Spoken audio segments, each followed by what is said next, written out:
Now I'll recognize the gentleman from North Carolina. Thank you, Mr. Chairman. Thank you for this hearing, and to all of you that are serving on this panel today.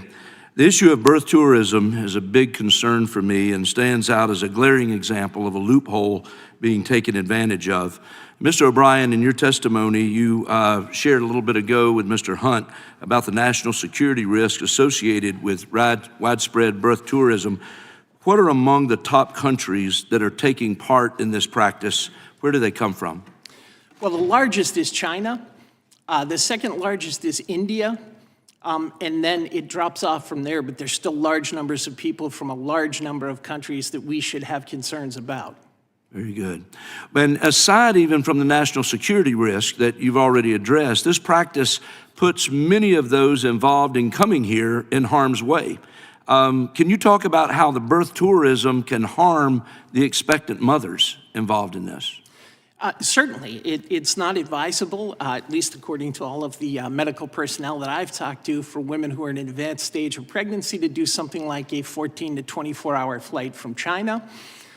We have seen repeatedly along the southern border people who are traveling in extremely harsh environments, attempting to cross the Rio Grande while expecting a child imminently. And so this is a danger to both the mother and the child. Thank you.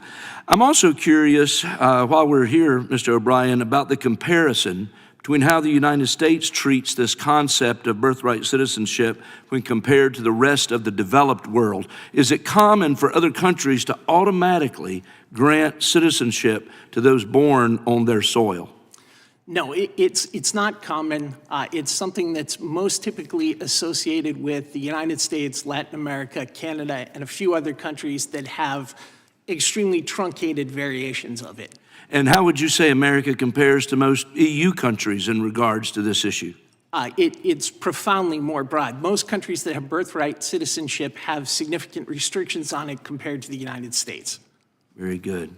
Mr. McCotter, I'd like to hear from you about how Congress can play its part in this conversation. I mean, it's one thing for executive orders, it's another thing for court decisions and interpretation. What steps can Congress take to support President Trump's executive order?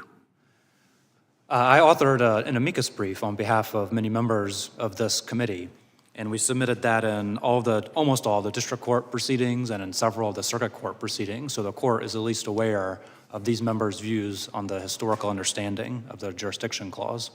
That's one thing, of course, Congress could do. Congress obviously could hold a hearing, which we're having now, and I'm glad to participate. Well, I'm proud to be a co-sponsor of Representative Brian Babin's Birthright Citizenship Act of 2025, which does clarify which individuals automatically receive American citizenship at birth. In fact, I've told folks if ever there's a time for us to clarify and codify, that time is now. Would you deem it necessary that Congress clarify this question surrounding the Citizenship Clause, or should it be left to other institutions? The Supreme Court has long held that the decision of citizenship is left to Congress, except, of course, as dictated by the 14th Amendment. The courts can interpret the 14th Amendment as they're doing now, but otherwise it is exclusively a congressional prerogative.